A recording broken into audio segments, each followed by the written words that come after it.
भक्ति वासुदेवाय नमः। श्रीमद् भगवद गीता जी का 15वां अध्याय। श्री भगवान बोले, संसार अश्वत्थ पीपल के समान है, जिसका पुराना पुरुष रूप जड़ ऊपर है और चराचर शाखा नीचे है। वेद इसके पत्ते हैं, जो जानता है वही वेद का ज्ञाता है। इसकी शाखाएं ऊपर फैली हुई है। सत्व रज और तम गुण इसकी रसवाहिनी नसें हैं, इनसे इसका पालन होता है। शब्द रूप आदि इसकी डालियां हैं, पीछे कर्म रूप में प्रकट होने वाली इसकी जड़ें नीचे मनुष्य लोक में और भी नीचे तक चली गई हैं। पर अश्वत्थ का यह रूप, इसका आदि अंत आकार संसार प्राणी के ध्यान में नहीं आता, तथापि इसकी जड़ गहरी है। ऐसे इस पीपल को वैराग्य रूपी दृढ़ शस्त्र से काटकर वह स्थान ढूंढना चाहिए जहाँ से फिर लौटना नहीं पड़ता। और साथ ये विचारना चाहिए कि जिसमें पुरातन प्रवृत्ति उत्पन्न हुई है, उसी आदि पुरुष की शरण हूँ।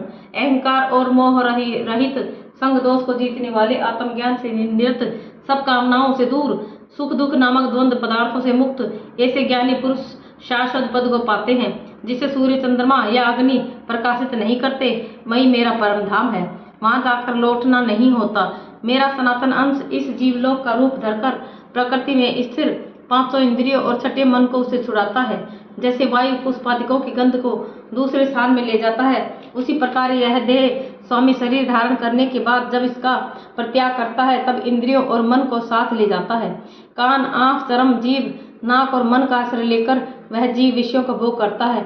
एक देह से दूसरे देह को जाते हुए, अथवा एक ही देह में रहते समय, अथवा इंद्रियों से युक्त हो विषयों का उपभोग करते हुए इसको मूर्ख देख नहीं सकते, किंतु ज्ञान रूप नेत्र हैं, वे देखते हैं। यतन करने से योगीजन इसे देख सकते हैं, परंतु अज्ञानी यतन करके भी इसे नहीं देख पाते। जो तेज सूर्य, चंद्रमा और अग्नि में वर्तमान है और जगत को प्रकाशित करता है, उसे मेरा ही तेज मानो। मैं ही पृथ्वी में प्रवेश कर अपने तेज से समस्त भूतों को धारण करता हूँ, और इनमें रस स्वरूप चंद्रमा बनकर मैं ही सब औषधियों को पोषण करता हूँ। मैं जठराग्नि होकर प्राणियों के देह में प्रविष्ट हूँ और प्राण वायु अपान वायु से संयुक्त होकर चारों प्रकार भक्ष्य, भोज्य, चोष्य और लेह से भोजन किए प्राणियों के अन्न को पचाता हूँ। संपूर्ण भूतों के हृदय कमल में निवास करता हूँ। मुझसे समर्थी ज्ञान और उनका नाश होता है। सब वेदों में जानने योग्य मैं ही हूँ। वेदांत का कर्ता और वेदों का ज्ञाता मैं ही हूँ। इस संसार में चर और अचर ये दो पुरुष हैं। जितने नाशवान प्राणी हैं वे चर कहलाते हैं, और उसमें कुटस्थ अर्थात शैल शिखर की भांति स्थिर चैतन्य का चर कहते हैं। किंतु उत्तम पुरुष परमात्मा विकार रहित सर्वनियंताबद्ध मुक्त नित्य रूप तीनों लोकों में परिष्ठ होकर धारण पोषण करता है। वह इन दोनों से अलग है। मैं चर और अचर से उत्कृष्ट हूँ। इसी कारण से लोक और वेद में पुरुषोत्तम नाम से विख्यात हूँ। हे भारत, जो ज्ञानी जन इस प्रकार से मुझको पुरुषोत्तम जानता है, वह सब कुछ जानता है और सर्वतो भावित मेरा ही स्मरण करता है। हे भारत, शास्त्र के गुह भेद को जो मैंने कहा है, जानकर बुद्धिमान पुरुष कृतकृत्य होता है। इति श्रीमद्भागवत गीता सुपनिषद सुब्रह्म विद्या योग शास्त्रे श्री कृष्ण अर्जुन संवादे वृक्ष योगो नाम 15वां अध्याय समाप्त है। 15वें अध्याय का महात्म्य। श्री नारायण जी बोले, हे लक्ष्मी, अब 15वें अध्याय का महात्म्य सुन। उत्तर देश में एक नरसिंह नाम का राजा था और सुभग नाम का मंत्री था। राजा को मंत्री पर बड़ा भरोसा था। मंत्री के मन में कपट था। मंत्री चाहता था राजा को मारकर यह राज्य मैं ही करूं। इसी भांति कुछ काल व्यतीत हुआ। एक दिन राजा नौकरों चाकरों सहित सो रहा था, तब मंत्री राजा को सारे नौकरों समेत मारकर राज्य करने लगा।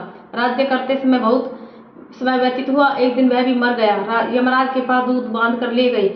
यमराज ने कहा, हे यमदूतो, यह बड़ा पापी है, इसको घोर नरक में डालो। हे लक्ष्मी, इस प्रकार वह पापी कई नरक भोगता भोगता धर्मराज की आज्ञा से घोड़े की योनि में आया। संकल्पद्वीप में जाए घोड़ा भया। बड़े घोड़ों का सौदागर उसे मोल ले तथा और भी घोड़े खरीद करके अपने देश को चला। चलते चलते अपने देश में आया, तब वहां के राजा ने सुना कि अमुक सौदागर बहुत घोड़े ले आया है। तब राजा ने उसे बुलाया और कई घोड़े खरीदे। उस घोड़े को भी खरीदा। जब उस घोड़े को हाथ फेरा, तब राजा को देखकर उसने सिर फेरा। राजा ने देखकर कहा कि यह क्या बात है जो घोड़े ने सिर फेरा है। तब राजा ने पंडित बुलाकर पूछा कि इस घोड़े ने हमको देखकर सिर फेरा है, इसका क्या कारण है। पंडित ने कहा, हे राजन, इस घोड़े ने आपको सिर नवाया है। राजा ने कहा, यह बात नहीं। कई दिन पीछे राजा शिकार खेलने को उसी घोड़े पर सवारी करके गया। वह घोड़ा जल्दी चलता था। राजा शिकार खेलते खेलते बहुत दूर चला गया। उस दिन राजा ने जाते ही शिकार मारा। राजा बहुत प्रसन्न हुआ। दोपहर हो गई। राजा को तृष्णा लगी। वन में एक साधु देखा, कुटिया में बैठा है। तालाब जल से भरा है।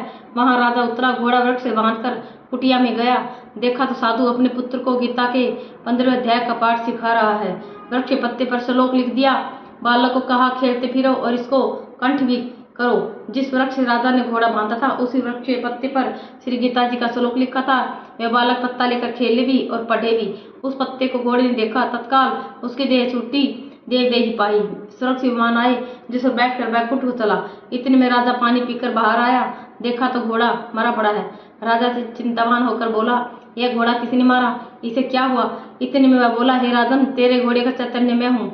मैंने अब देव देही पाई, बैकुंठ को चला हूँ। राजा ने विस्मित होकर दंडवत की। पीछे से और सेना के लोग आग मिले। राजा सवार होकर घर आया, अपने पुत्र को राज्य देकर आप वन को गया। तब करने लगा। श्री गीता जी के 15 अध्याय का पाठ किया करे, जिसके प्रसाद से राजा भी परम गति का अधिकारी हुआ।